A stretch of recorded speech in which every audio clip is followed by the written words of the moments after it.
Hey, welcome everyone to our live JLI Torah studies. And thank you all for coming to watch. This is the last of this season, and it starts a new season from here on. So,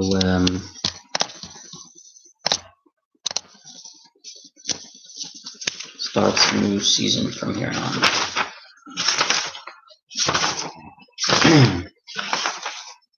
Yep. And if anyone wants to know more about how the workbooks go, if you want to buy yourself a workbook, if you want to sponsor a season, these seasons cost a lot of money, and to have to be part of this Torah Studies JLI, I should say, community. It's a lot of time and effort has been put into it by the educational arm, and that's why it costs. Like we always have stressed many times that when it comes to donations, we rely solidly on community, because even our headquarters, as much as they would love to give us freebies, but everything costs them as well, and they do not fund any of our efforts, including even what they produce themselves for us. We have to pay for it. It's probably very minimal, but it still costs, and especially these JLI courses, they cost a lot. I did want to welcome everyone tonight to our JLI Torah Studies Parshat Shemot. It is advertised on our Facebook pages, but it's a YouTube live broadcast.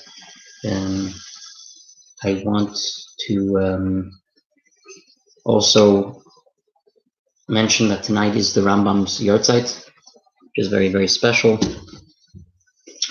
The Rambam was extraordinary codifier, person who actually put everything in, put all the Torah, put all the mitzvot in an order in his books and his works, with explanation and reasoning. And to the extent that the Rebbe instituted learning of the Rambam daily, and whether it's one chapter, or one section, or 3 chapters, or a mitzvah a day, because of how important it is, and what the Rambam put together. And his name was Rabbi Moshe ben Maimon, and definitely could learn a lot more about him. We will probably post some nice stuff as well about him in the near future, in honor of the Yahrzeit. But may his neshama have an aliyah, and he wasn't only a Torah scholar, but he was also a doctor.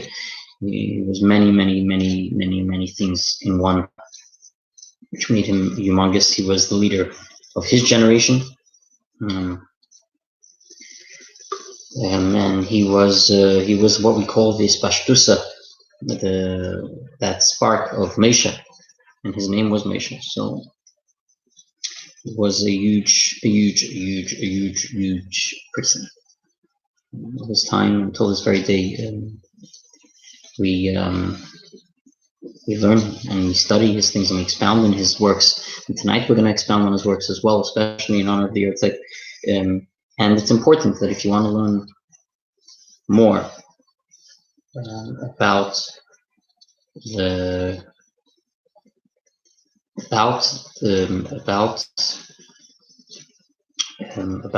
mitzvot, and want to learn how to be a better Jew and how to do the right thing, the Rambam teaches us a lot of important fundamentals, and even to the extent of how to be healthy physically.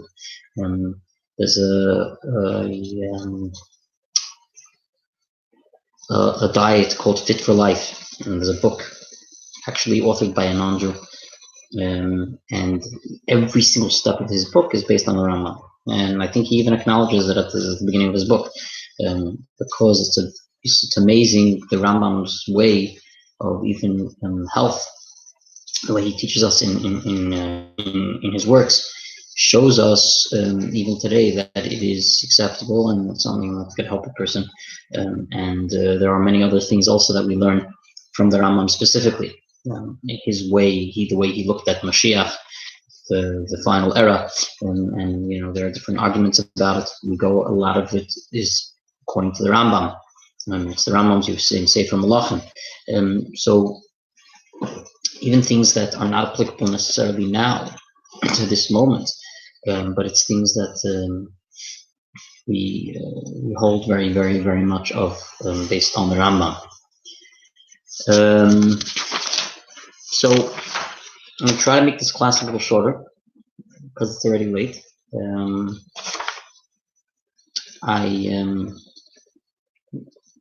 If anyone has any questions, please ask. I guess if there's anyone any of our viewers that have come, welcome. If anyone is still coming on, I'll give you another moment. I'll get right away to the books.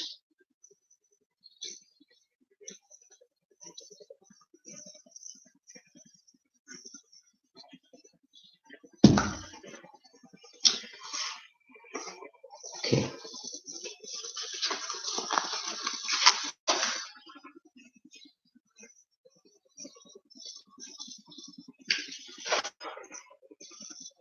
So the topic of discussion today is, and we've mentioned previously, meaning we advertised the underpinnings of a nation, why slander is an enemy number one. And we're going to go through a little bit about the story that we talk about in this portion of this Parshat is Parshat Shemot. The Parshat discusses the exile, starts telling us about how the Jewish people were exiled, and the slavery and the plagues, etc. And what happened? So we read when we were reading the Torah portion. At one point, Pari commands that all the baby males should be thrown into the Nile River. And one baby by the name Moshe, he survives. His mother puts him in a basket. He floats down the Nile River, the famous picture books we have, until Pari's daughter finds him. Then he's raised in Pari's palace.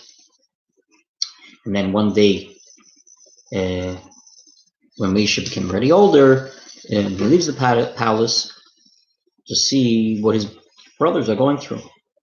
And to his horror, what does he see? He witnesses that the Egyptian taskmaster is beating up a Hebrew slave.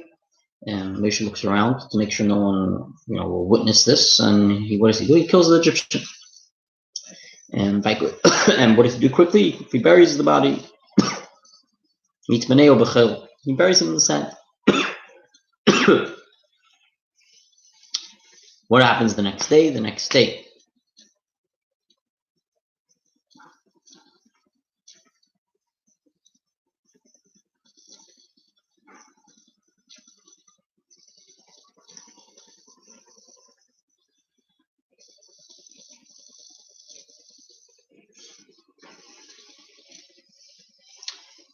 day Moshe goes out again. What happens? And he sees two Hebrews fighting. The fight. These two Ivrim, Shnei Ivrim, fighting each other, two Hebrews. And what does he say? So he gets involved, he gets in between them, and he says, "Wicked one, why are you striking your fellow?" And what did they turn? They turn to Moshe and respond, "You tend to kill us like you killed the Egyptian." All of a sudden, Moshe realizes, "Oh boy, I thought I turned around so that there was no one there, and I buried the Egyptian when I killed him. Seems to me," says Moshe to himself, "they caught on it. Someone figured it out, and there's no secret anymore." And he drops everything, and he flees to Midian.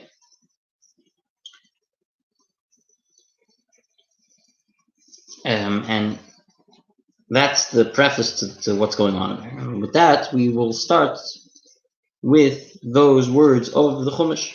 And what does he say? He went out on the second day, and behold, two Hebrew men were quarreling, and he said to the wicked one, "Why are you going to strike your friend?" And what did he do? He retorted.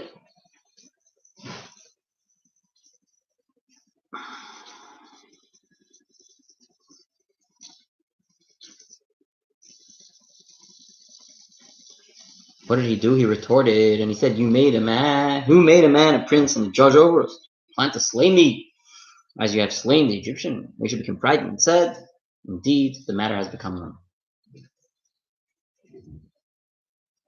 Meaning to say, in simple English, that they found out that he killed a Mitzri, which he didn't want anyone to find out. Question is we're asking, what is it really that frightened Moshe? So on the surface, that's what frightened him, that people should find out, and that he was going to get beaten up because of it. But Rashi says something different. What does Rashi say? If you go straight to Rashi, you'll see. Moshe became frightened. What does it say? What does Rashi say? Moshe became frightened. He explained toward a simple meaning that Moshe was afraid Pharaoh would kill him. The Midrashically, what does the Medrash say is interpreted to mean that he was worried because he saw in Israel wicked slanders. He saw in Israel that there was going to be a concept of people that were wicked slanderers. So he said, since this is so, perhaps they do not deserve to be redeemed. That's what he said to himself.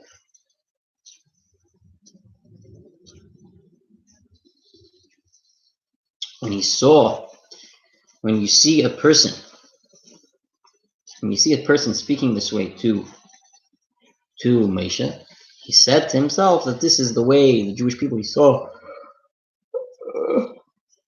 there was this concept of wicked slanderers. So he said, if so, perhaps they don't deserve to be redeemed. And that's what he was scared. He was scared that that's the case. So what does that even mean? If we're going to say that this is the Midrashic interpretation, yeah. But it's very strange to have to say such. Even though true that Lashon Hara, right, slander, is a terrible thing and it could hurt many people. But it seems a little extreme to say that you wouldn't be worthy to be redeemed. That's what he's saying. He was scared that this is what's going to happen. They wouldn't be worthy to be redeemed just because of Lashon Hara. It's a little bit strong to say such a thing from a medrash. And we could even go further. We could even question it even more. We see that there was a terrible sin going on as well during exile. It says, the Medrash tells us that there were idol worshippers among the Israelis, among the Jewish people. They all merited to leave Egypt. The idol worshippers left. So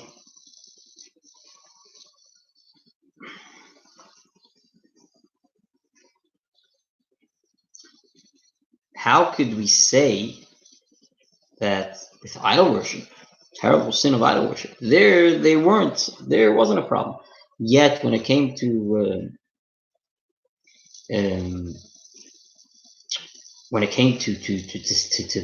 saying slander, that they don't deserve to be redeemed.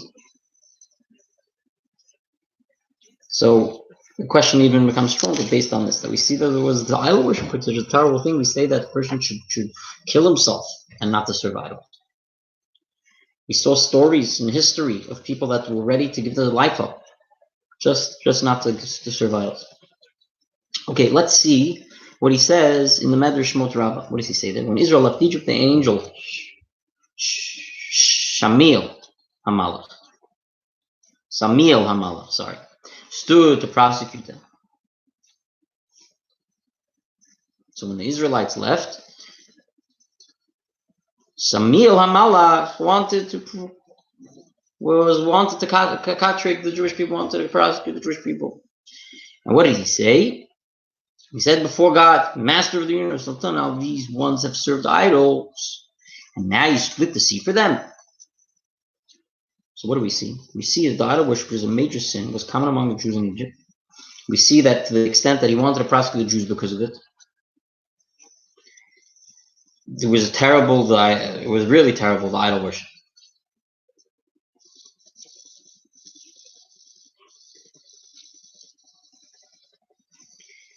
And here you want to say that this little thing of Lashon Hara, Lashon Hara slander, you want to say this was going to cause them not to go out of exile. You see from all this was a terrible sin they were doing. Exile wasn't because of their idol worship. The Lashon Hara was slander. It's very, very hard to understand this, and you see this even more. We're bringing these examples because we see how much more, how terrible it was, that to the extent that you even had this malach who was ready to use that excuse to let them go out. It didn't help, but you see at least that idol worship was rampant, and idol worship was a terrible thing, and seemingly idol worship should be worse than Lashon Hara. Well, good questions, but you want to hear something even more? Rashi states the Jews were singled out from all the nations for exile due to the sin of Lashon Hara. That sounds strange. You want to tell me that the Jewish people were the only ones saying Lashon Hara? The non-Jews were perfect. They were tzaddikim. They were righteous. It was the Jewish people that had to be exiled because of Lashon Hara. It says they were singled out from all other nations to get exiled because of the sin of Lashon Hara. Did other nations refrain from slander completely? Maybe they didn't say Lashon Hara. Could it be possibly?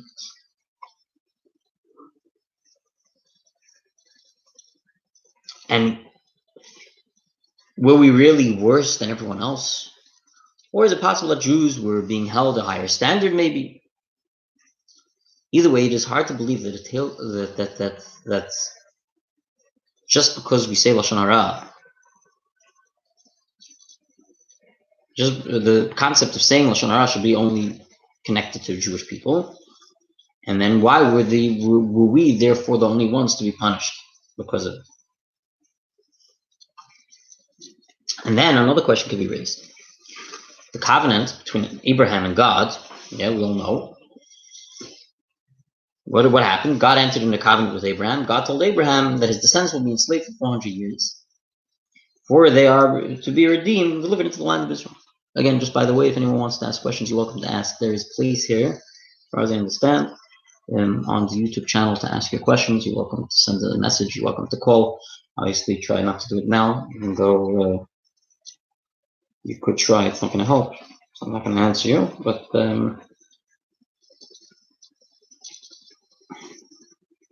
you're welcome to send me an email as well. If you don't want to, you're scared you're going to interrupt. But you're welcome to ask the question right here. It's going to be great. It's going to be just as good.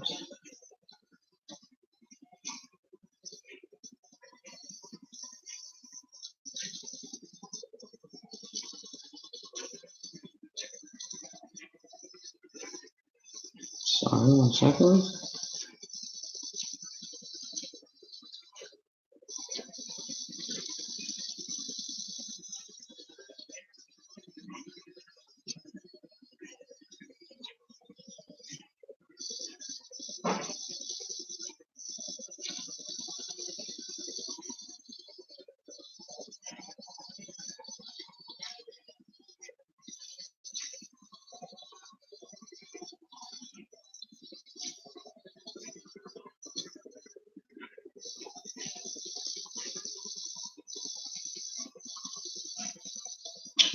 I'm sorry, guys.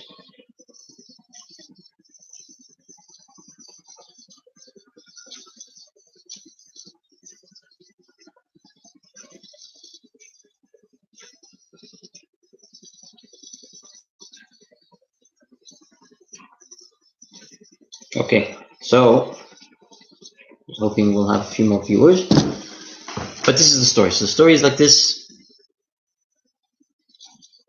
So he said to them that they're going to be enslaved for 400 years. If so, the question is, why did the nation need to find a cause for punishment? We already saw that there was going to be already 400 years of slavery. It didn't say why. It was just a foresight of Abraham, of God to Abraham. So what is he saying now? Because of the slander, therefore they were singled out to get exiled.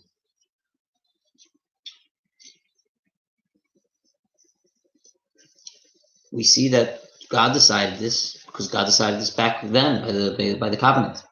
So why did Moshe have to find a punishment, say that they were punished? And that's why they had to find a reason for them to be punished.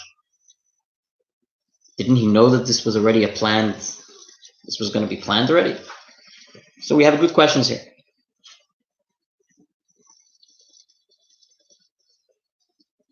And the main question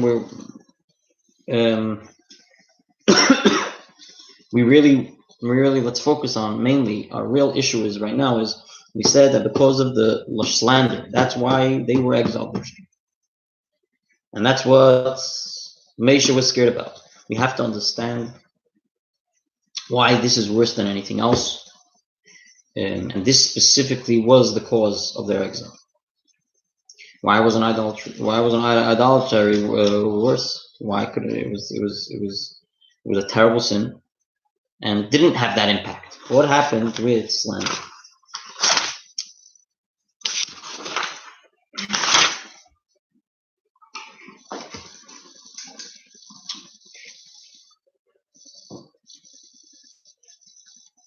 Let's talk about a little bit about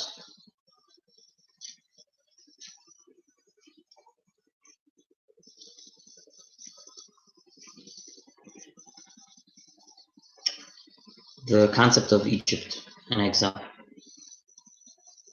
and the redemption that came with it. So there was the physical aspect of it.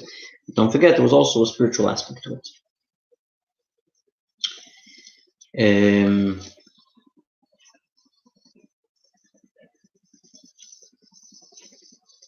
it was part of God's plan that for the spiritual aspect especially, they had to be in Egypt for a specific amount of time. We see in the book of Torah, when Moshe is recounting the story of his leadership, he discusses the exodus from Egypt. He asks the nation if God has ever shown such kindness to another nation. In the middle of this, he uses also different types of expressions, which we're gonna pinpoint and ask. And he says like this when he's talking to the Jewish people in regards to the exodus from Egypt. Or has any God performed miracles to come and take him a nation from the midst of another nation? With trials, with signs, with wonders, with war, with strong hand, with outstretched arm, with great, awesome deeds, or as all that the Lord your God did for you in Egypt before your eyes? A nation from the midst of another nation. And the Medrash, those words, taking a nation from among a nation. Has any God been able to do that? Take us out of exile, basically, from in the midst of another nation. And the Medrash takes those words and wants to expound on it. And he says, like, what is the meaning of a nation from the midst of another nation? And he uses a different analogy to explain these words. He says, what does that mean, a nation from the midst of another nation? And he says, it's like someone who extracts a fetus from the inwards of a beast. And this is exactly what God did. Blessed be He, and I'm saying it in His words. He translated, He takes Israel from Egypt, as it is stated, and the inwards and thighs. Sorry, the innards and the thighs. So He's showing you how it was from the inside. Yes, I'm sorry, I'm tired. I had a long day. For that reason, also, probably everyone else is also tired. I'm going to make it a little shorter than expected. But the main thing is that we should go away with a takeaway. If we finish the whole thing or not.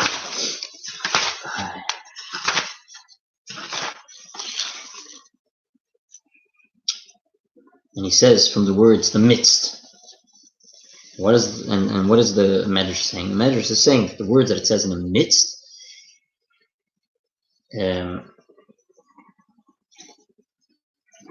is referring to the exact words that we use by Kedev, Bakrayin. Talks about By a carbon, we speak in those terms, and therefore it has to be that we're talking. Says that that's why it gets to the concept of an animal or the beast, because we're going into because we're using those expressions. And he says that prior to Exodus, we were like a fetus inside of a beast, and we were extracted by God. Meaning to say, we were totally one, the same way a fetus is within the animal. It does whatever the animal does. It does. And it doesn't have its own identity or independence. And the same here, the Medrash is explaining what was the point of speaking in such an expression, Moshe. He was trying to say that the Jewish people, when they were inside of Egypt, they were like inside the beast, and they weren't dependent on their own. They weren't independent. They were dependent on Mitzrayim. And they were forced into whatever they were doing because of Mitzrayim. And everything that happened was Mitzrayim telling them what to do. Everything they wanted physically, it was the Mitzrayim. And they controlled their lives just like they were inside, just like a fetus is inside of the animal. Whatever the animal does, it's going to do. And we call it an animal because that's what they were. The Egyptians were like an animal.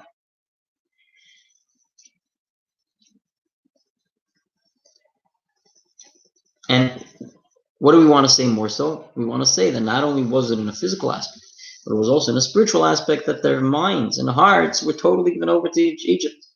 And even from the spiritual things that they had to do, it was all controlling their minds and hearts, that they should serve idols, etc. Worshipping the same land, everything. They were like inside, they were like a fetus inside, and it was just one with them. Whatever the animal did, they had to do. And it was also from a spiritual perspective. Same cultures, worship the same idols. What happened when the Jewish people left Egypt?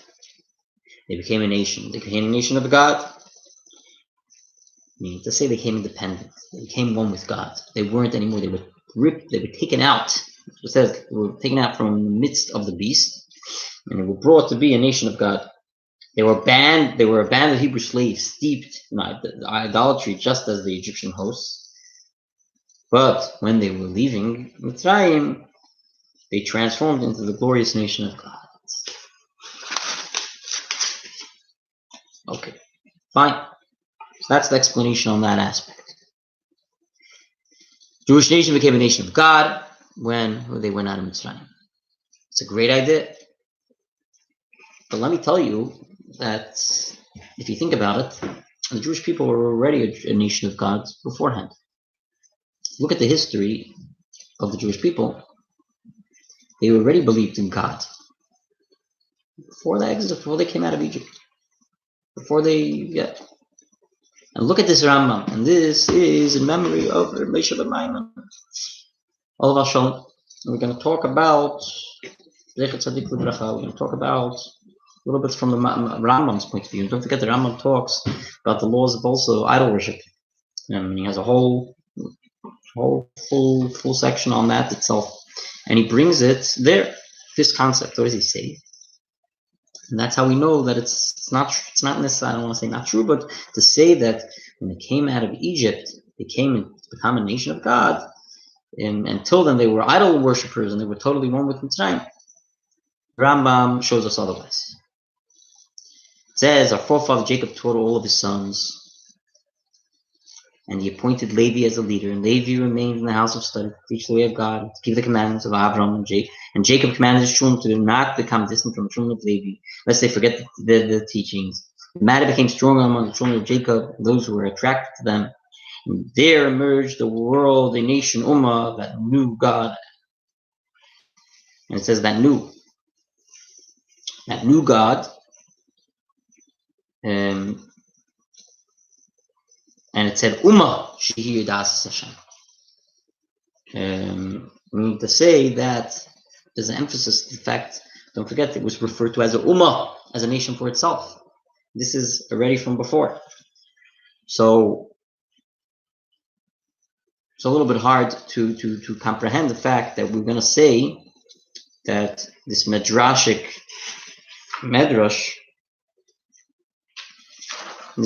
wants to tell us about. This medrash is saying words that he's explaining the words of the Chumash to say that The midst is referring to this type of an analogy, but it doesn't really connect with the fact that we see, even from the Rambam, especially from the Rambam, that he says that there was this concept, they were already their own nation of Hashem.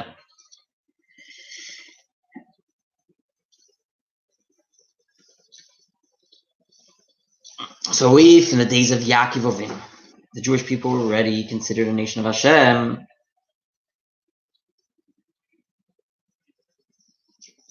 how can we say that when they went out of Egypt, they were considered that?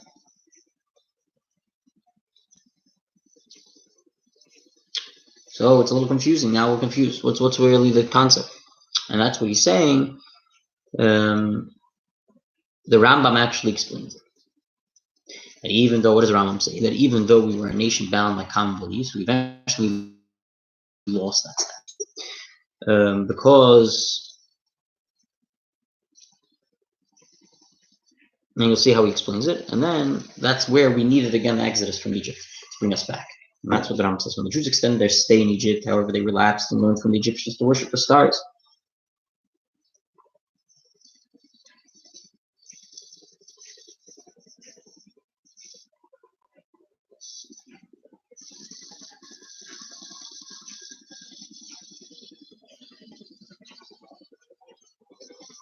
That's what he says. When we came into Egypt and we were worshiping we started worshiping the stars as they did, with the exception of the tribe of Levi. What do? They considered doing mitzvahs, and they never served false gods. In a short time, the fundamental principle that Abraham had planted would have been rooted, and the descendants of Jacob would have returned to the heirs of the world and their crookedness because of God's love for us, to uphold the oath he made with Abraham, our patriarch. He brought forth Moshe, our teacher, the master of all prophets, and sent him to redeem the Jews. After Moshe, our teacher, prophesied, God, as Israel as an inheritance, he crowned them with mitzvahs and informed them of the path to serve him, teaching them the judgment prescribed for idol worshippers and all those who stray after that. So what is the Rambam saying? The Rambam is saying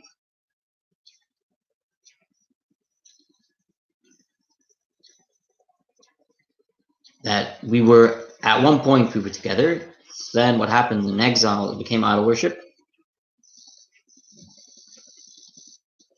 But then when we went out of Egypt, we regained our status as a nation. It was sort of our former identity that we had from our parents was a little destroyed, and our true identity as a nation that exists until today, it was created when we left Egypt.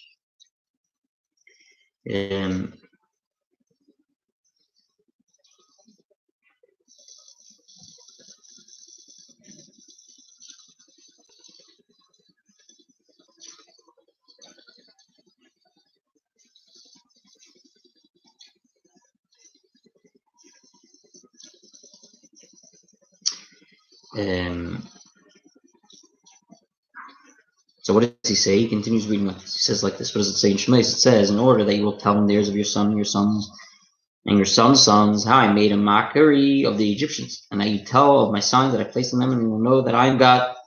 What is God telling Moshe? That the Jews will know him by his signs he's placing in Egypt. Now, if the Jews were already believing God in Egypt prior to the actual Exodus,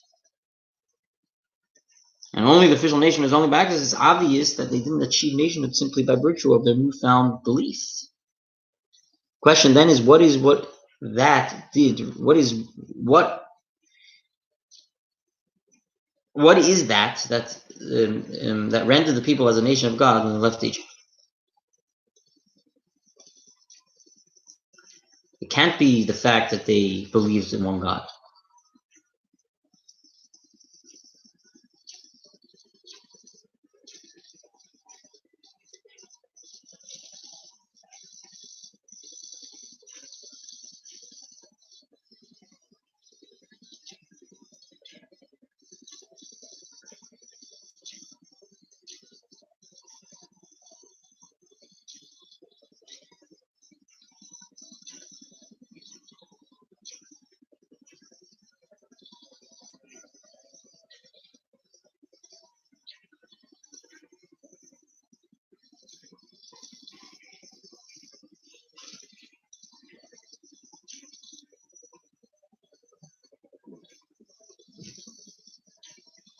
So meaning to say, we have to say basically, it's not the belief in God that caused the nation, caused them to become a nation, because they already were believing in God before, even before they left Egypt. We see, even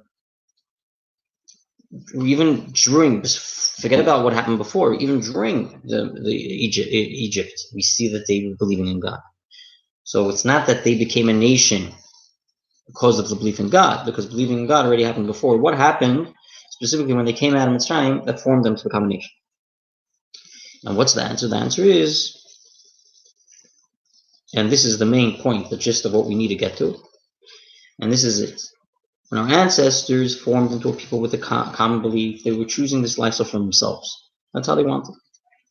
When we left Egypt, it was God who did the choosing. When we became God's chosen nation, it wasn't because of our beliefs. It wasn't because of what we believed. It was rather because God is deciding that we are His nation. Get the difference? This happened exactly when we left Egypt. God redeemed us from God, brought us out from Egypt. He took us. Then we became a nation. So when we said before,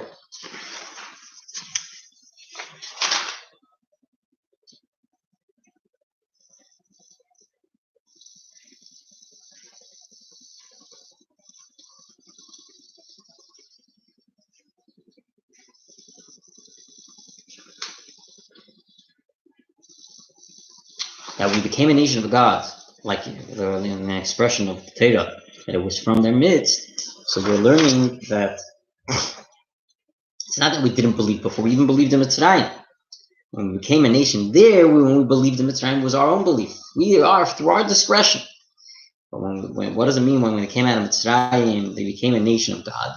It wasn't dependent on our belief, because our belief already happened before. That's not what brought us out of Mitzrayim, because the belief was already going. So what happened now that made them into a nation? The new nation that we're talking about, God's people, which sounds like a contradictory, right? Because they were believing before, it was a different type of belief. And that was one of the questions we asked.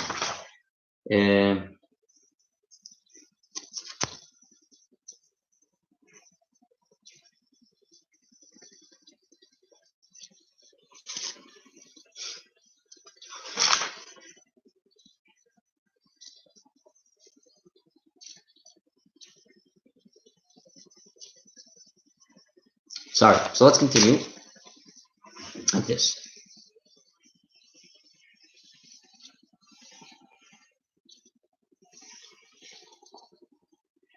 We see this also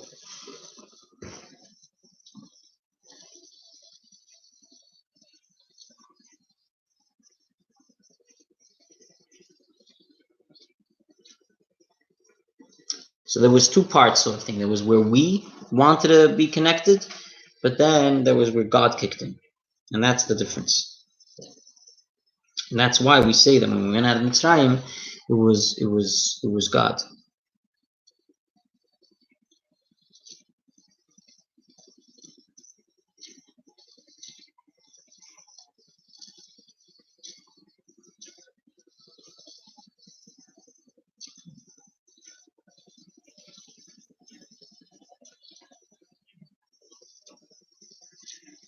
And we see it in the book of Tehillim. It says, it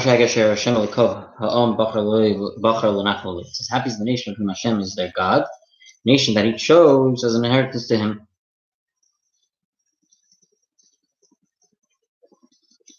That He chose. And we were stressing that He chose them.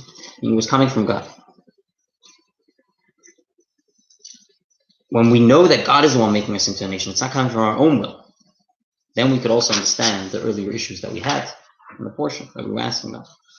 And this is what he's going to explain.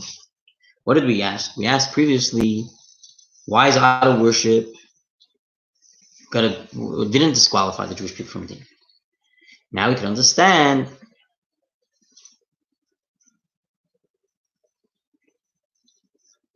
because if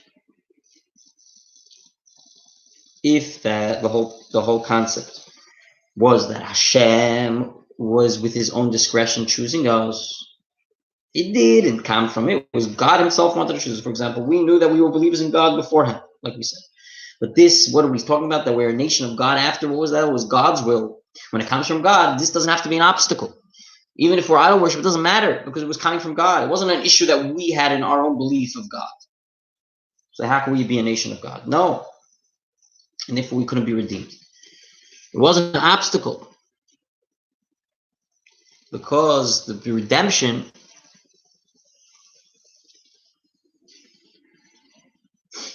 it was coming from God. So therefore, because when we were redeemed, it was God choosing us as a nation. That's what happened when we were redeemed.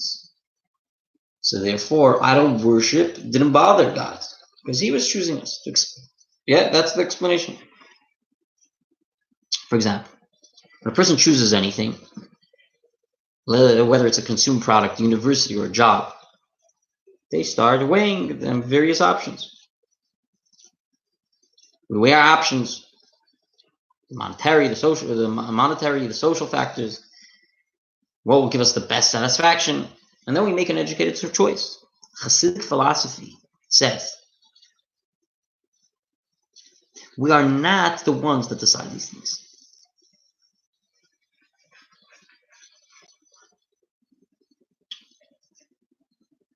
Right?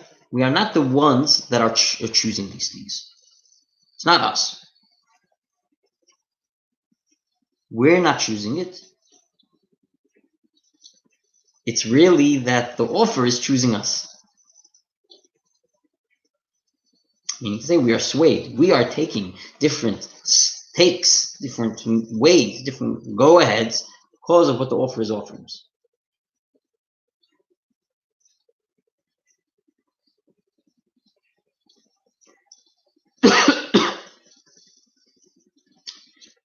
But it's really because of the offers that came your way.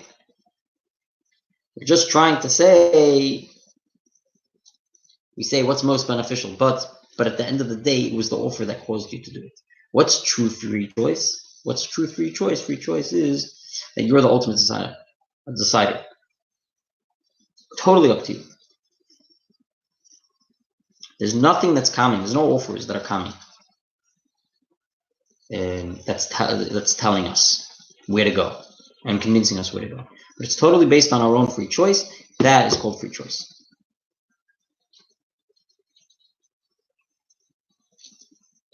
Is it because of the product that it was telling us that's why it's good to choose me? Or is it because you totally on your own end felt it was important? So you see the difference.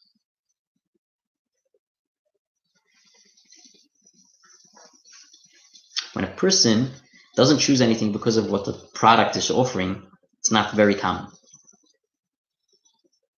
And it's something that transcends logic.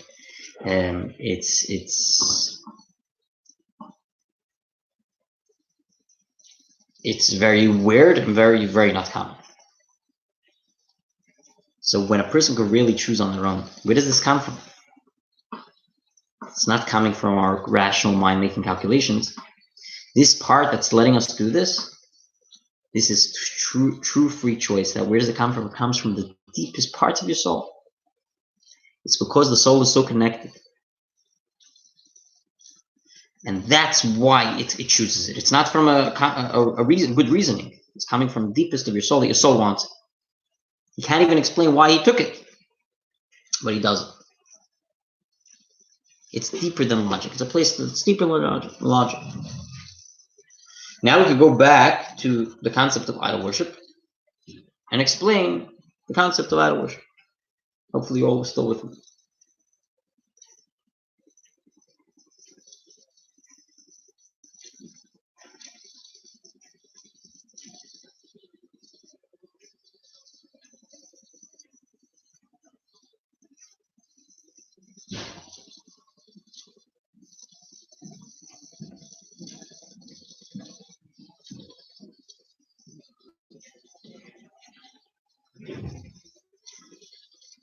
Okay, and we're nearly done.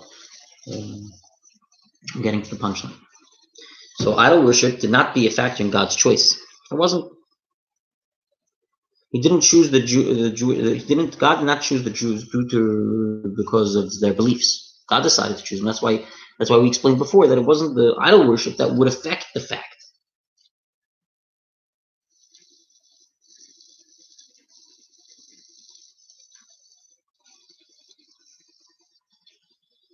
We were not chosen because of our intellectual superiority or good looks.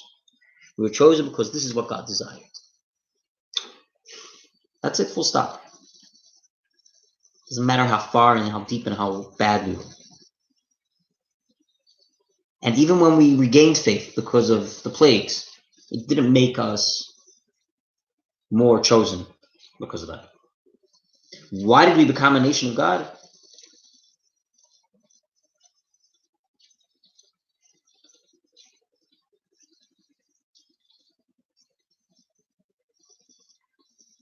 We became a nation of God because this was God's choice.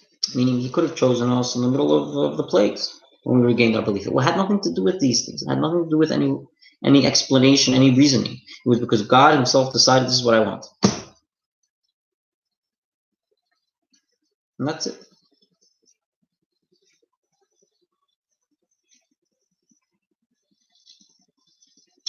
The fact that we were just as bad as them and we were in terrible idol worship just like them,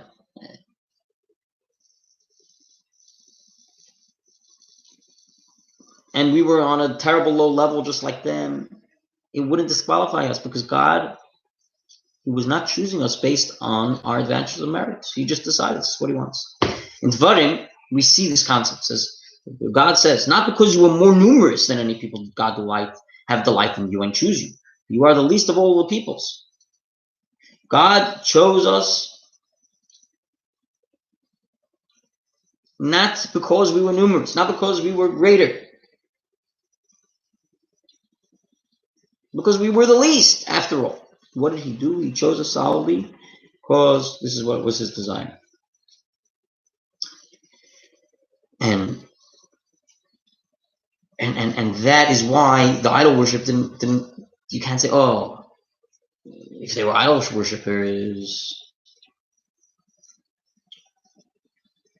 that wasn't a reason why they weren't going to be the chosen nation. It was only because of the slander. And we're going to get there. What does the Rebbe say? The Rebbe says like this. I'm going to quote it in his words in English. In his words, translated. It is known that the true definition of choice occurs only when the choosing is decided by the chooser, and not on account of any merit that the object possesses. When one desires an object due to a certain desirable merit it presents, cannot call that free choice, inasmuch as the determining factor does not stem from the chooser, rather it flows from the object being chosen. And that's the point. The point is it didn't come from the chooser. It came because there was something that tempted the chooser to choose it. That's to come totally from it. Here, when it came to God, God was totally choosing us not because of anything, not because of something he saw. And that's why we didn't become a chosen nation then. We became a chosen nation when God decided. And therefore, it doesn't matter how high we were, how low we were. It doesn't matter. By now, we could understand why the sin of idol worship did not disqualify the Jews from being redeemed. It wasn't part of that. Wasn't you're saying that if they did the idol worship, that wasn't an issue because it wasn't. But we have a big question. Lashon Hara. This is the big question we were asking. Why was Lashon Hara slander? Why was he scared that is going to take us away from this? It doesn't matter if the slander. It doesn't matter if people are hurting people. Because, again, that's a reason. And God chose us because he wanted us as his nation.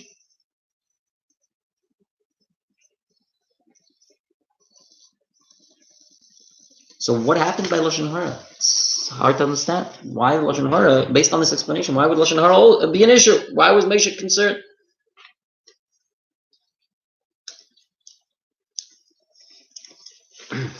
And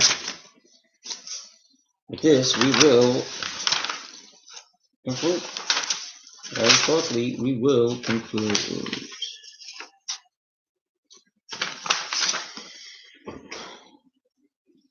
Okay, so the Rebbe says like this.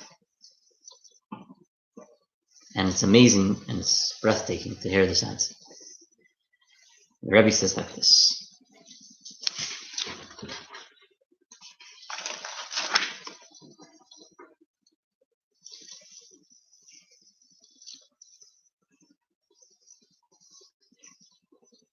Till now we understood that why were the Jewish people punished?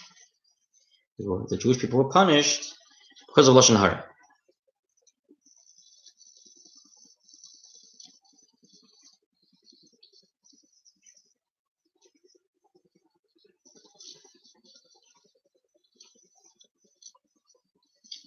And that's why Moshe was scared.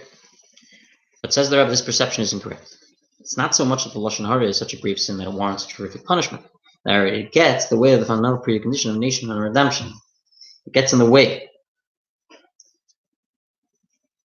What was the precondition? That God was to choose and redeem the Jewish people.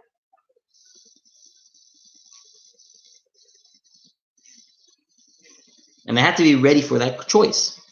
In order for God to be able to choose the Jewish people as a nation, it had to be a nation to choose.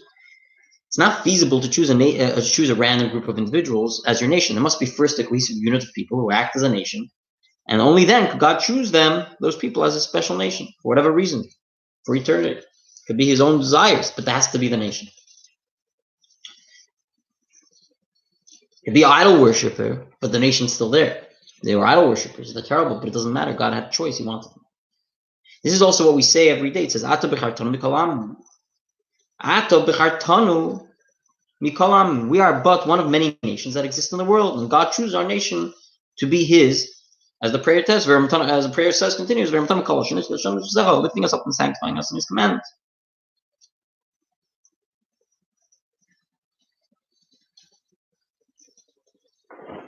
When you say when you say the word means im also. It has the same it could be translated, it could be changed as to im. Means nation, but im. A nation has to be with. The only time there could be a nation that God could take is if they are if they're together. But if there's no cooperation, there's no mutual trust, then we're not a nation that God could choose. When they came to Mitzrayim, what does it say? It says Ishu Beisebo. It says they came as family. It calls them families. Only when God chose us, we see the word nation Okay? The Rebbe explains there must be a chetz of a nation. There must be have a object of a nation to be able to for a choice to take effect. God is going to choose us regardless of any faults, of anything that we did wrong. That's not a problem. But there has to be a choice to take an effect. We need to be an entity to be able to be chosen. And the entity is not going to be there if there's slander. And that's the punishment. Slander is opposite of nation building. When a person is doing Lashon Hara and slander, aside from all the other negative aspects of Lashon Hara, embarrassment, shame, broken relationships, etc., it is a primary damage. And that, what does it do? Any spirit of unity. It creates division between people, between individuals, and it reflects an inner disparity that exists within the hearts of men. When Lashon Hara exists, there's no single entity of a nation. And in turn, there is no nation to be chosen or redeemed. Again, we refer back to the Rebbe's words. What does the Rebbe say like this? Speaking ill of others occurs even if there is no malicious intent, even if there is no desire to speak ill, and there are no words of hatred. Rather, the essential act of speaking negatively about another reveals and emphasizes this unity, this parity between one and the God. And this is what we're trying to say. Even if there's no crazy hatred and jealousy, that many times is what is the part of terrible speech in Lashon Hara. Still, says the Rebbe, it has terrible repercussions, and it highlights our differences and sows division. A nation, says the Rebbe, is divided by unity, is defined, by unity, whereas division dissolves the nation. And this is why when Moshe came to the conclusion that Jews may not be deserving of being taken, when he came and ran and got scared, and we say the Medrash says, what he got scared of? He was scared that the Jewish people will be slanderers, like he saw them acting towards him, and he was scared they're not going to be redeemed. When it comes to slander is something that divides us. And they were engaging in slanders. There was a gauge,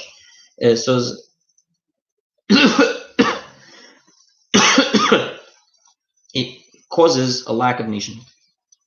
They're not a united identity, and they can't be redeemed because they can't be chosen. And God wanted to choose us.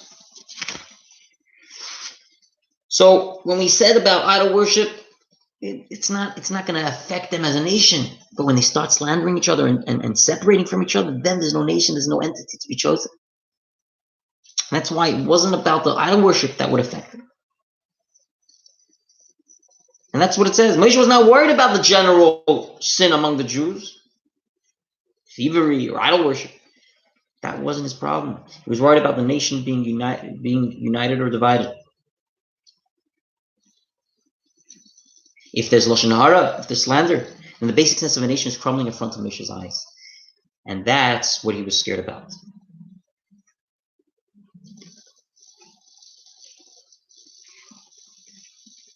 And we want to take this to the next level, which we, as you saw, how we mention it in our, and we're about to finish. So please bear with me.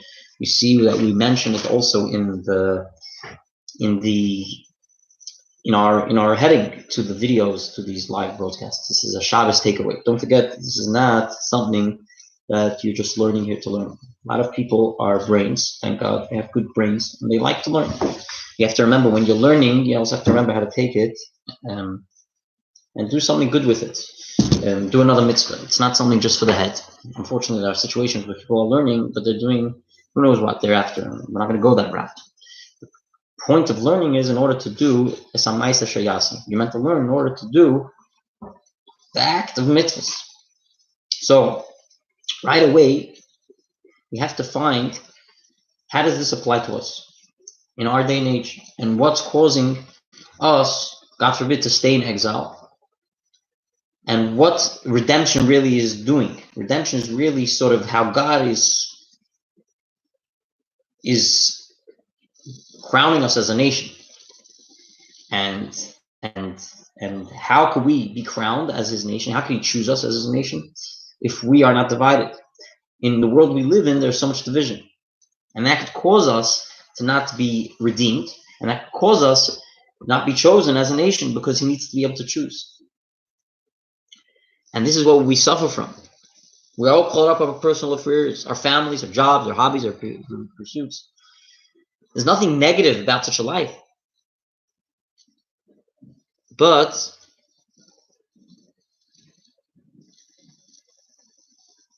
we could still do better for caring for others. On a day-to-day basis, and I've mentioned this many times, we should be smiling more to our friend and being nicer to each other. On a day-to-day basis, unfortunately, there's a lack of togetherness between us and our neighbors and community. All the time, this is another reason why people hate each other, people don't like each other, people speak slander about each other behind their backs, in front of them, in the store, on the street.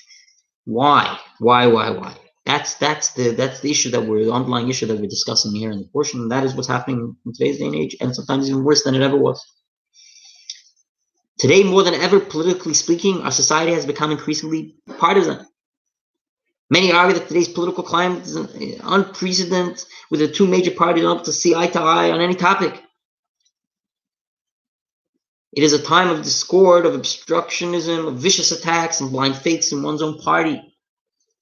In the past, there were bipartisan bills with politicians reaching across the aisle to find common ground. Today, however, we find people talking into echo chambers, hearing what they want to hear and shutting out everything else. And that is very, very true.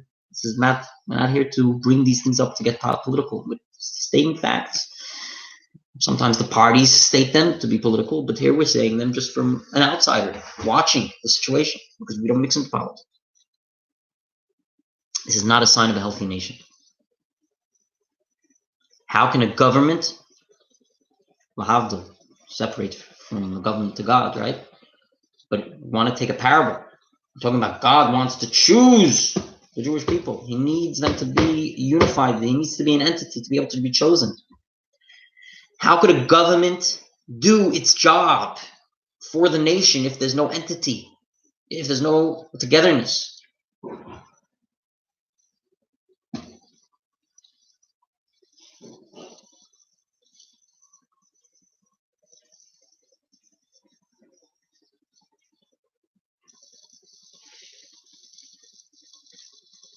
And back to what happened in the story of Moshe, we see that Moshe, based on this medrash, Moshe wasn't really scared of what people are going to do to him. He was scared of the Jewish people.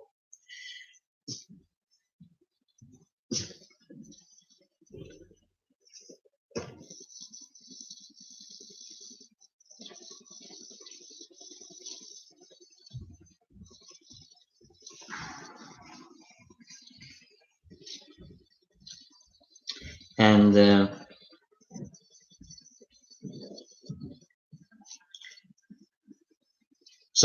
so we see that was Moshe's real concern. The Jewish people are going to divide, and there won't be an opportunity for chosenness and to be redeemed.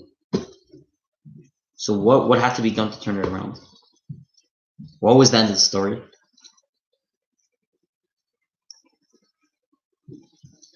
We all know the end. That what happens? The Jews go free as God's glorious new nation. What changed? Right? What happened? How did they get past this issue of division, of disconnect, of all these terrible things of slandering and everything, all those things that disconnected them from each other? How did we get them back on track? That God should be able to choose them. What happened? So let's go back to the illustration of what we're discussing in today's day and age, like we mentioned before. When does a country really get together? When do people put aside partisan dogfights and band together as one? When does that happen? Unfortunately, when sad answer, that when there's tragedy. In the face of a terrorist attack or the like, people come together to support each other. And we feel a sense of solidarity in the face of danger and senseless hate. The same pattern can be detected in the Egyptian experience. It's exactly what happened over there. That the slavery in Egypt had the same traumatic effect that a terror attack might have, that we could say a terror attack might have today. So when Moshe saw there was an issue and he was concerned of the separation, so there was slander and everything, fine. So what happened? How did they end up getting out? Right? They were ending getting out because it was like a terror attack that caused them to come get together from the exile.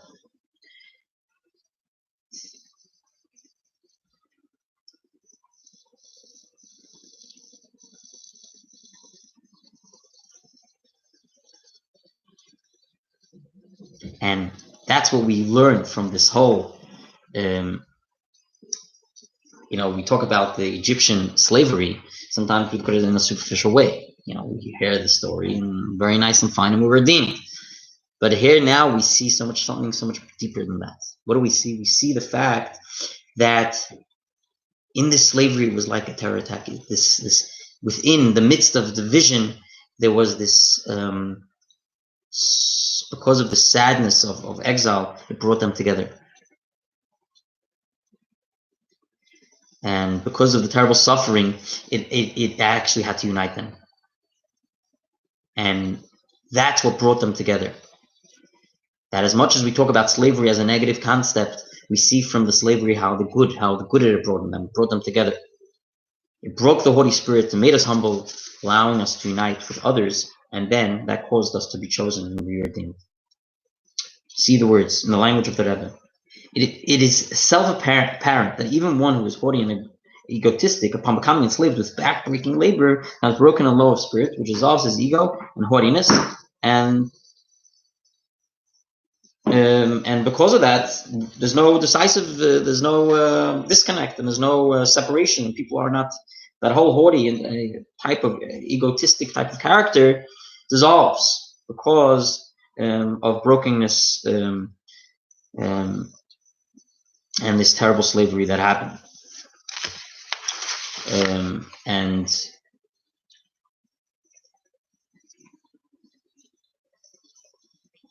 And that's what the Rebbe says, that the back-breaking labor the Jews endured enabled them to be truly sensitive to the pain of their fellow Jew and band together. It made them more sensitive.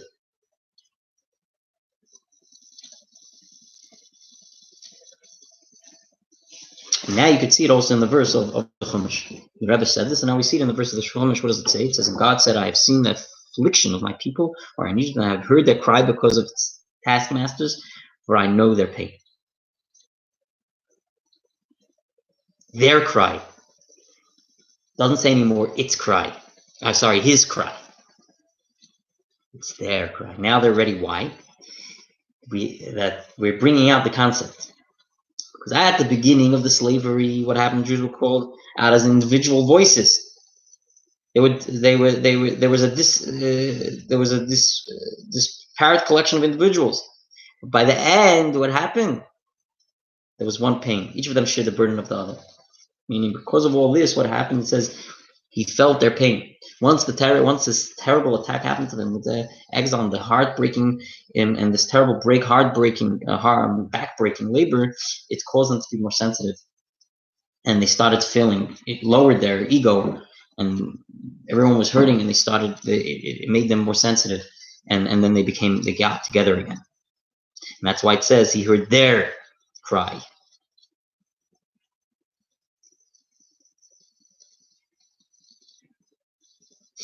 And that's again from that situation,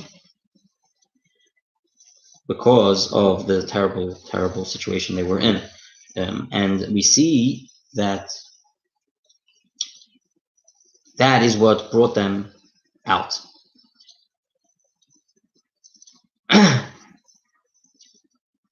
And now we can understand why they were in exile. They were in exile. Why were they in this terrible suffering? To bring them together. So we see the whole concept of exile in a different light.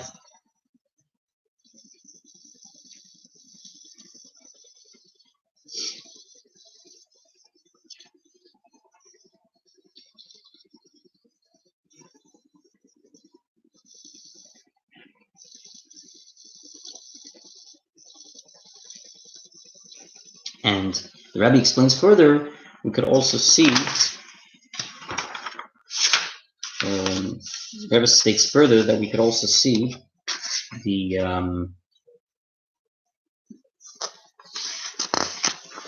second.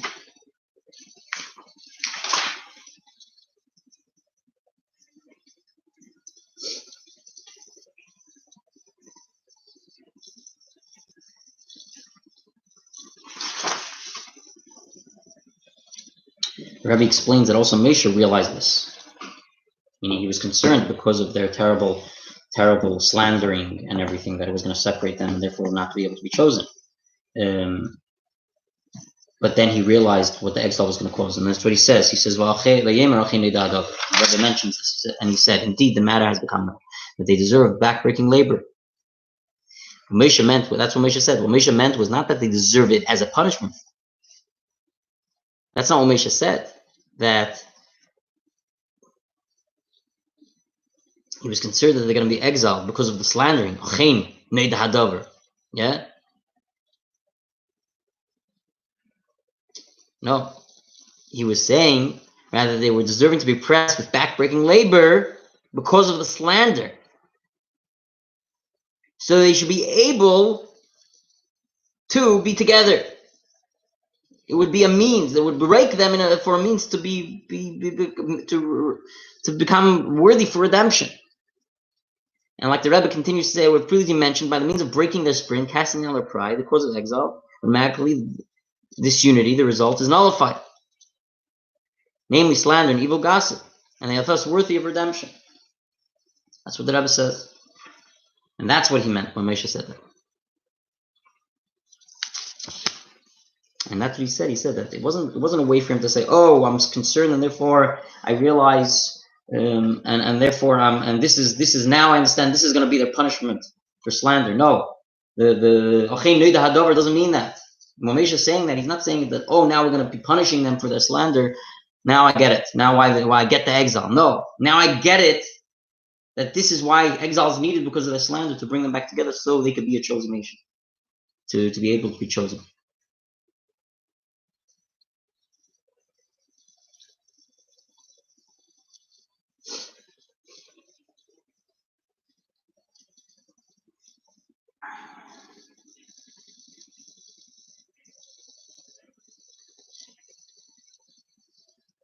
And that's where, at the beginning, Moshe was so concerned. And he was like, He didn't realize that this is what was meant to happen. This was going to happen to the Jewish people, and then that.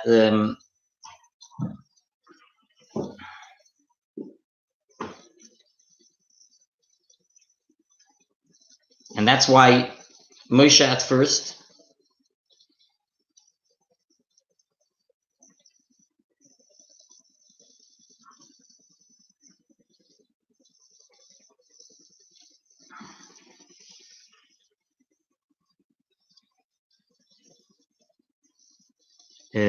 I guess we should say Moshe at first didn't realize that the Jewish people could, number one, have rifts to cause them to have to go into exile, etc. And he didn't believe the whole thing. And then when he saw the slander, he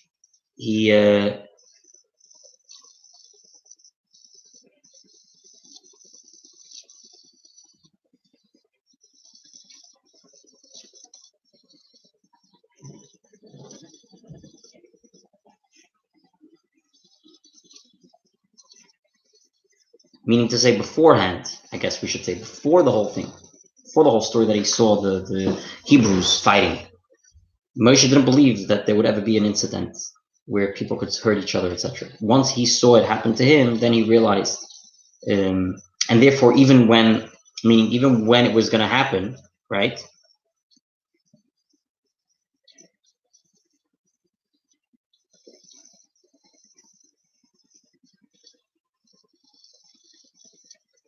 I'm sorry, one second.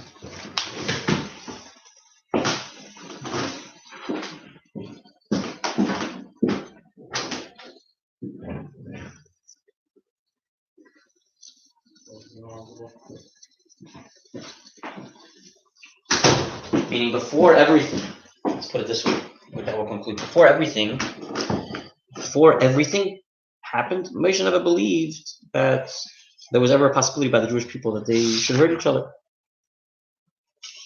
It never dawned on him that this is possible. That there should be such a terrible, terrible thing happening to the Jewish people. If you recall, we asked also this, that Moshe saw that because of their terrible slander, they're going to be exiled. They won't be redeemed. That was already told to Abraham. But till then, and this is the explanation to that question, because till then, when Moshe saw that they weren't going to be redeemed, it wasn't that he saw that they weren't going to be redeemed. That's not what it meant, like it was a punishment they were going to get. He knew that it was a heavenly decree. Till then, he knew it was a heavenly decree. And it was always going to be a heavenly decree. But once he experienced the slander, he saw the intent of that decree. And that's why he said they were going to be punished, meaning additionally he said that. He understood that because of the slander,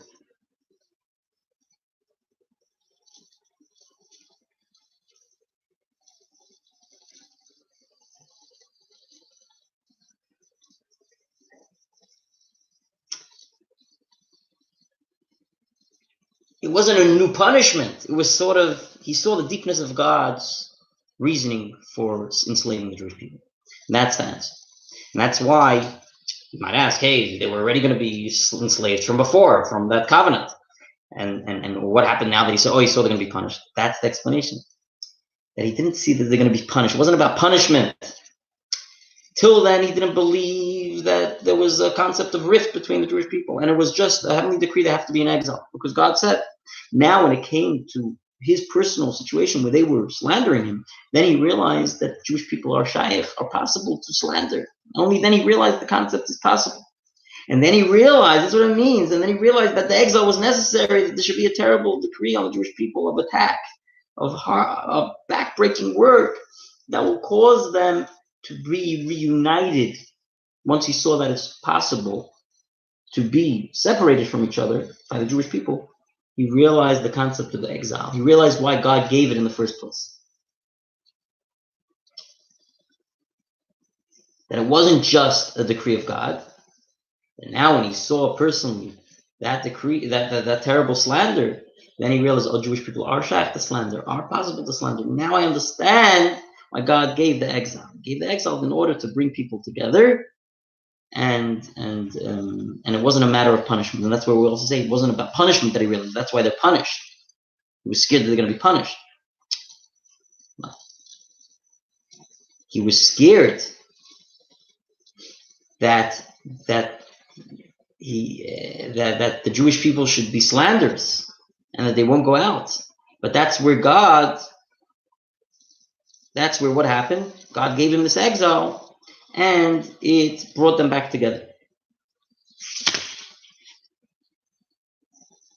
And that's why if you look in the portion,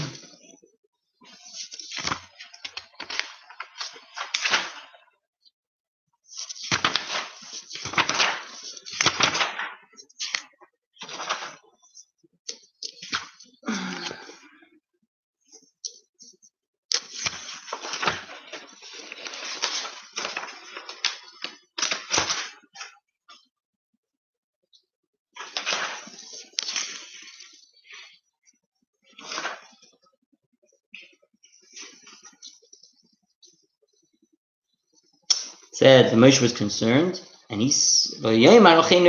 now I understand. He was concerned about the slander. He realized that they were committed to such things, which he never realized they would ever be possible by them.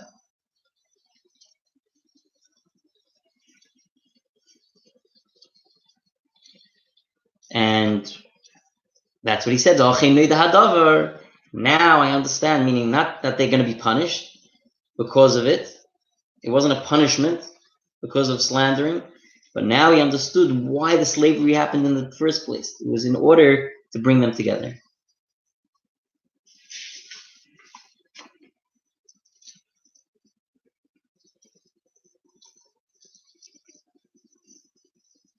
And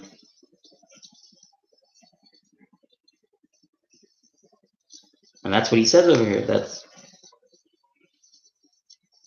now that Moshe came to face the slander, now that Moshe was the subject of gossip, because that's what happened to him, it dawned on him the reason for all the slavery, for all the pain and the suffering inherent in slavery, and that's what it means.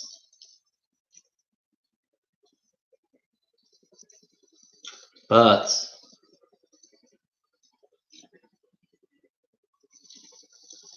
as much as it was pain and suffering, there was still one positive outcome, namely that it leads to unity and solidarity. Like in our own times.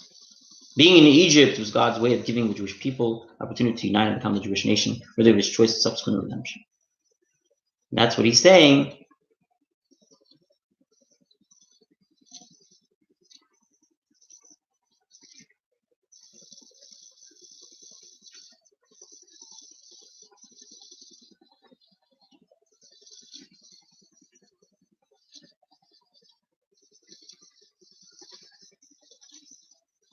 That at least there was understanding why God had to give them the exile. He saw the deeper meaning behind this whole story. And that's what he's saying. Now I understand what's going on there. So the concept of slander was news to him. It was scary for him to hear that the Jewish people also are going to be exiled because of it. But he realized the greatness in all of it, that it was in order to connect them and to bring them closer to one another.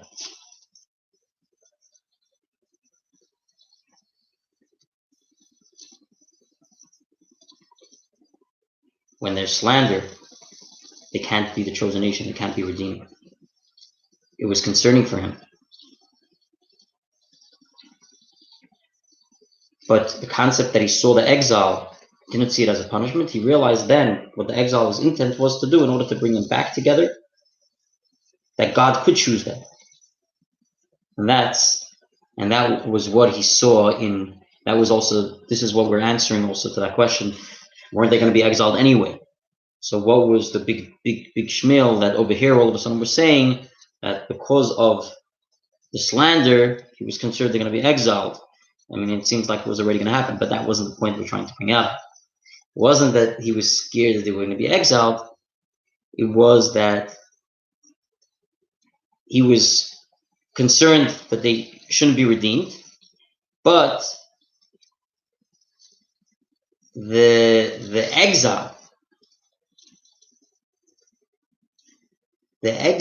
was there to bring everyone back together, that back-breaking work, that by doing so, it was going to be able to give God the opportunity to choose us as a nation.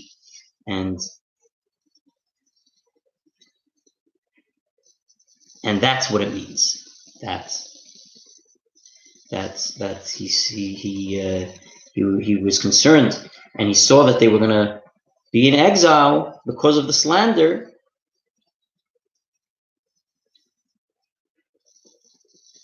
It was because of the slander that they had to be in exile, not in a way of punishment. And that was the deeper meaning of God beforehand. So it's not a contradiction. It wasn't a new thing.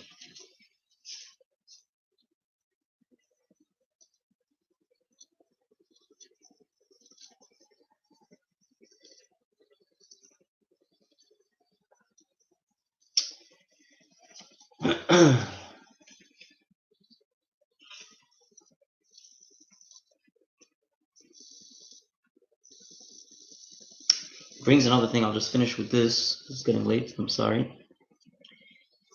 It's also we see by the Alter Rebbe.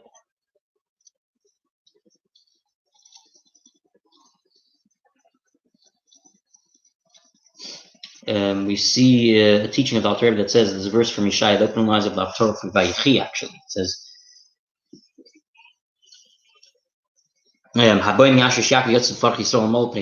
those who came, whom Jacob caused to take root, Israel flourished and blossomed, they filled the face of the world with fruitage. What is the verse doing? It's comparing the descendants of Yaakov in Egypt to a seed that is planted and blossomed into a plant.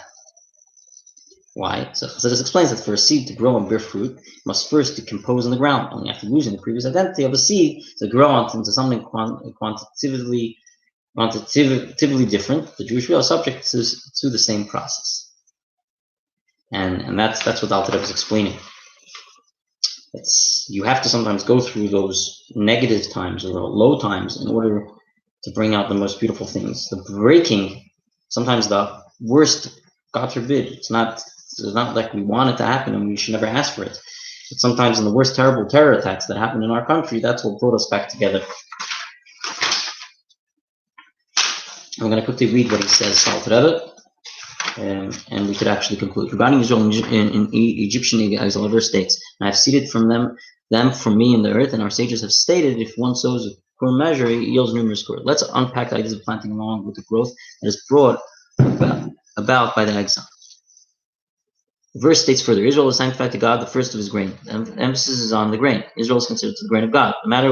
The matter may be likened to one who sows a seed in order to yield a great harvest. So too God wills that there should be an abundance of godly revelation.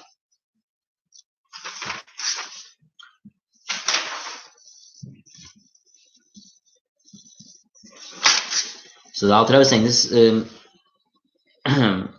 emphasis is the grain. Israel is considered the grain of God. The Alter Rebbe says, the matter may be likened to one who sows a seed in order to yield a great harvest. So too, God wills that there should be an abundance of godly revelation in the world, and that the world be filled with his honor, so that all flesh will behold. He seeds Israel, who are his grain. The cause of Israel to ascend to lofty heights is their effort to seed the earth in times of exile, which may be likened to planting a seed which produces manifold, or a pit produces a complete tree with many branches.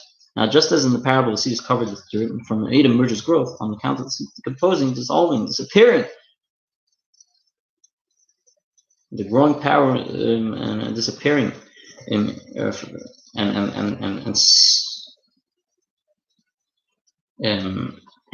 seemingly the contrary to growing.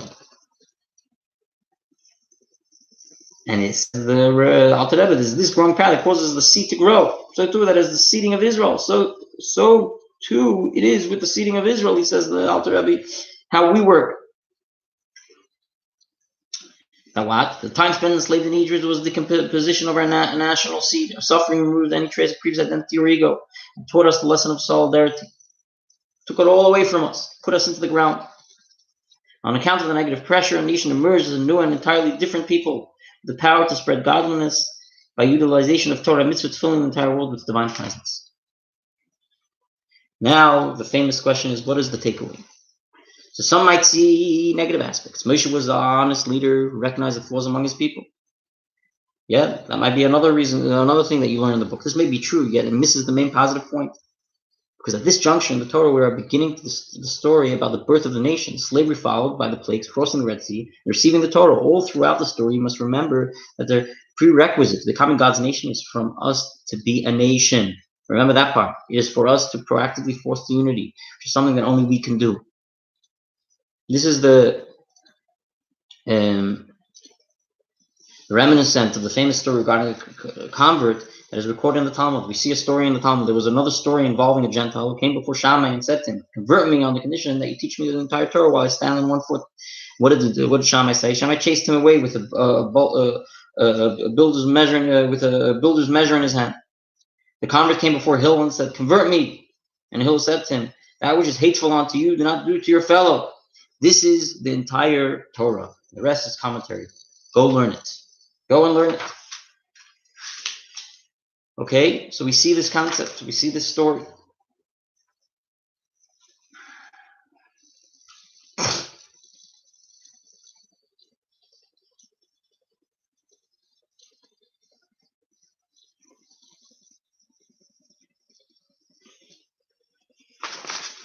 So this famous story has been endlessly told and retold, yet it seems that much of the Torah is not included in this line.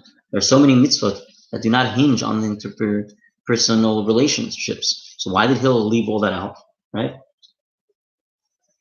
He says that this is the Kol HaTorah Kula.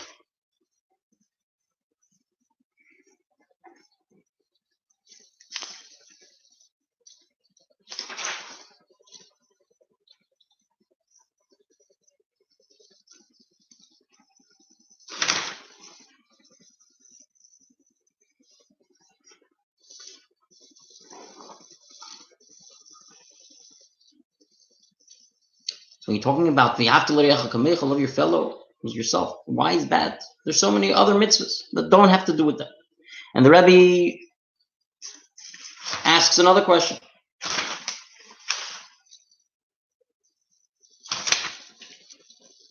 Why didn't Hill simply tell the convert, love your fellow Jew like yourself? You have to utilize the negative construct of this mitzvah.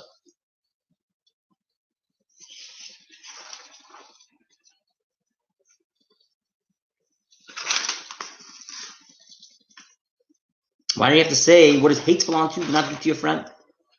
The Rebbe explains this is not humanly possible to love a fellow the same way one loves themselves. How can we expect such selflessness of everybody? But we can expect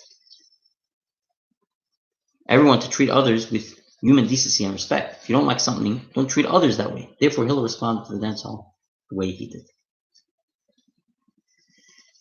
When it comes to the Jewish people, God says that we are capable of selfless love, since at our core we are the one the Torah commands us to exercise that unparalleled unity in dealing with others. We have that in us. When it came to the non-Jew,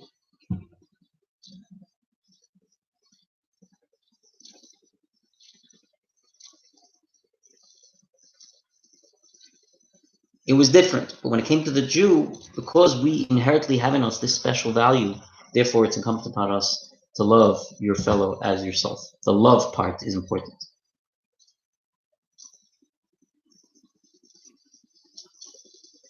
And that's where we could say like this.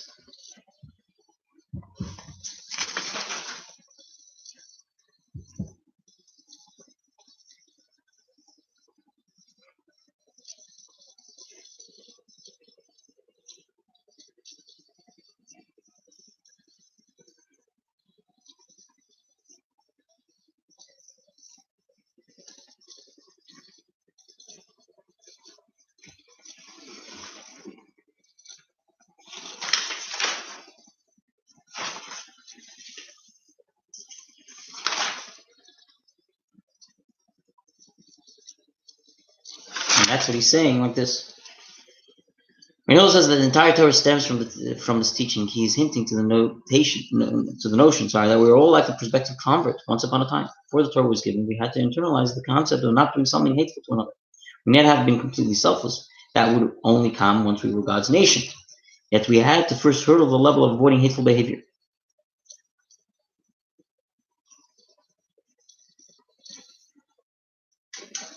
Right? In this sense, this is the entire Torah. It is a prerequisite for us to be a nation. And is the first step that a convert must commit to before becoming a full-fledged Jew. Just he's a convert, so we're not telling it to him in the way of love. But he's saying this is the basis of the whole Torah as a Jew. It's love. For us to be a chosen nation, there has to be the connection. There has to be the love between one another. That God could choose us. Once we are chosen and selected by God,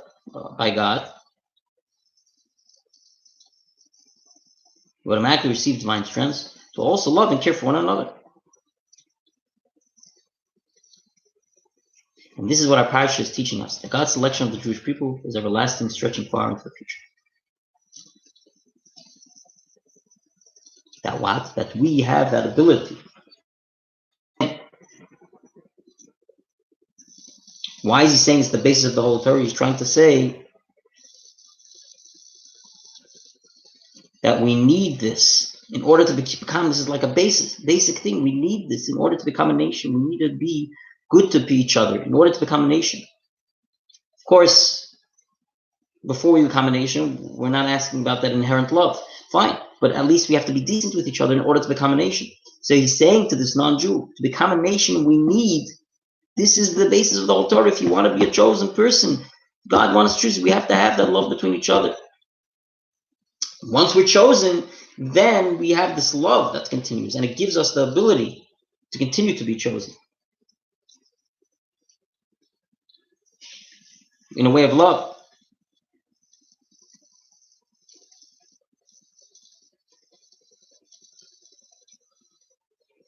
And this is what the portion is telling us, that we could become a chosen nation, and by doing so, by becoming God's chosen nation, by God being able to choose us, it gives us the ability, the strengths to continue doing that inherent love that we have, for God to continue keeping us as his chosen nation.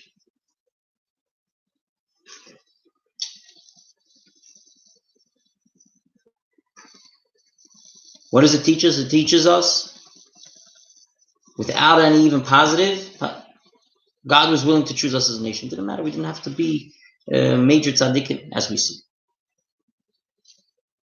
But what we needed, in order to be chosen, we needed unity. Stay away from other Jews. If we not agree with the view, even if we don't agree with their views.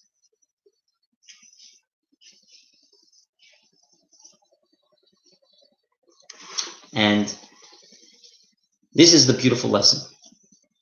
Such an amazing lesson for us, that we could learn that as Jewish people, we have to remember that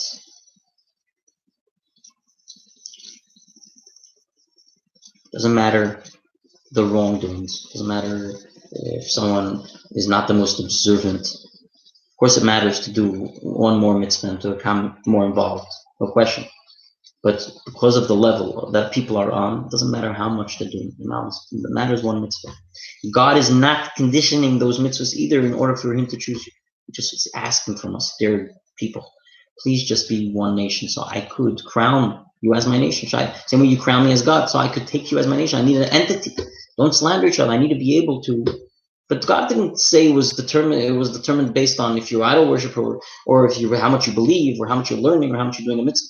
That wasn't. But the slander is just a technical issue. He cannot choose you if you're not together, if you're not an entity. He needs us to be an entity. And he's asking from us. And he's saying, I am your God. I love you, my child. Whatever level you're on. Just please don't fight. Please, in this nation we live in, please just don't fight. So I could be able to choose you. The nation, the times we live in, are, like he mentioned before, are such terrible times. People with so much fights.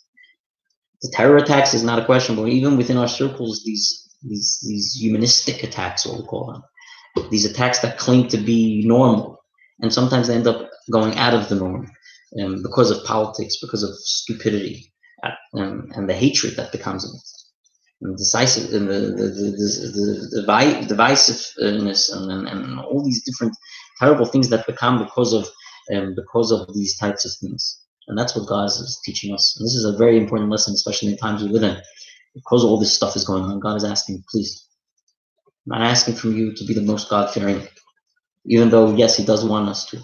But that's not going to be dependent if he gives you a hug. He's still going to choose you as his nation because you're his child.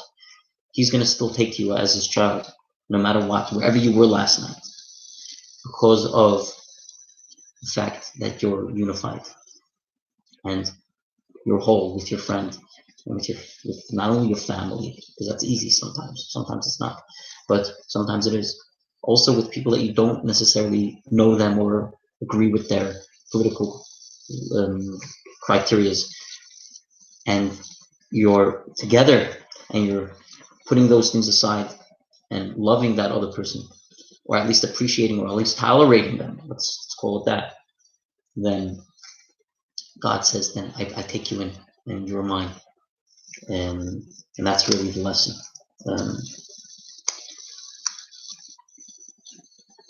Above all, the lesson is to present. Lesson is of the present is for us to be united people, to stay away from slander of the Jews, even if we do not agree with their views.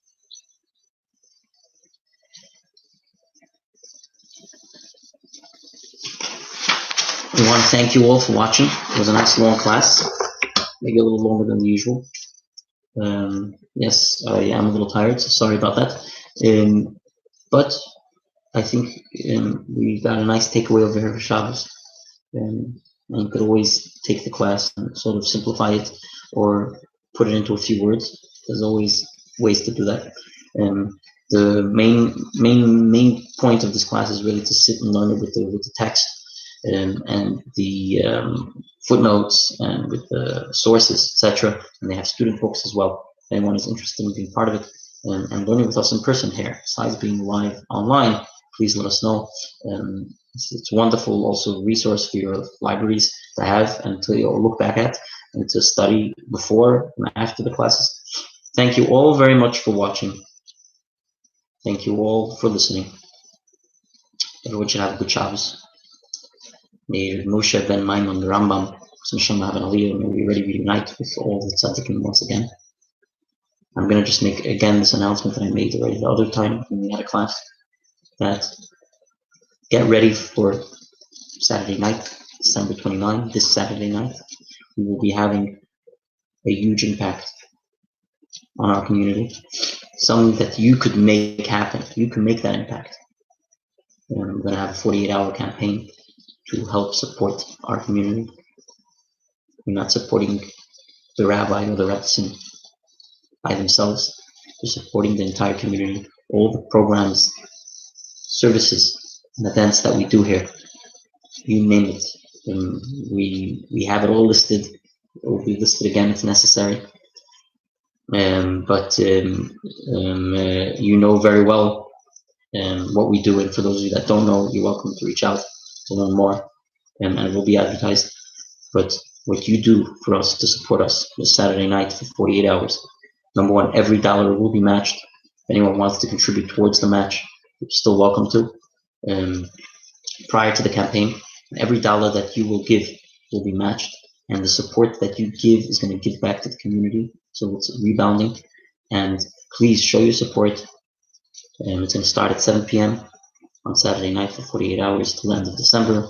All donations will be tax deductible, and we'll receive a receipt for this tax season, 2018 fiscal year. Please make a huge impact this Saturday night. If anyone is able to get on the phones and help and call and get your friends involved and get your families involved and let them know how much you enjoy what Chabad offers, and tell them to be part of it and help out. You're welcome to. We need your help as well, voluntarily. So if anyone is able to do that, we would appreciate it very much. We need your help because these funds are going to help the community for the next year ahead, for 2019. We are not funded by headquarters, and I mentioned this before, and therefore what you are going to give is really going to make a difference. We rely solidly on your kind support. We want to thank also all our kind supporters of 2018, all our High Club members, everyone that has shown support throughout the year. Thank you so much. It means so much to us, and has brought us a long way. And we are ready to continue growing and doing bigger and better stuff. And we can't wait to do it together with you. So Shabbat Shalom. This is Rabbi Mendy Hecht of Chabad of Forest Hills North. Thank you all for watching, and have a Laila Tov. Oh, and don't forget about tomorrow, Shabbat's Minyan. Yes, this Shabbos we're going to be here. Friday night and Shabbos morning we're here every week. We'll have a class at 9:30, and a beautiful starting a new book of the Torah, Shemot, this Shabbos, with all the enthusiasm, with all the excitement after learning the specialty of this portion. So come together, please. 9:30 for a class on Kabbalah, on the portion, and the 10 a.m. services with a nice Kiddush thereafter for all to enjoy. And we'll daven mincha thereafter. Please, we need a minyan. Let us know that you come. Again, Shabbat Shalom, and thank you very much.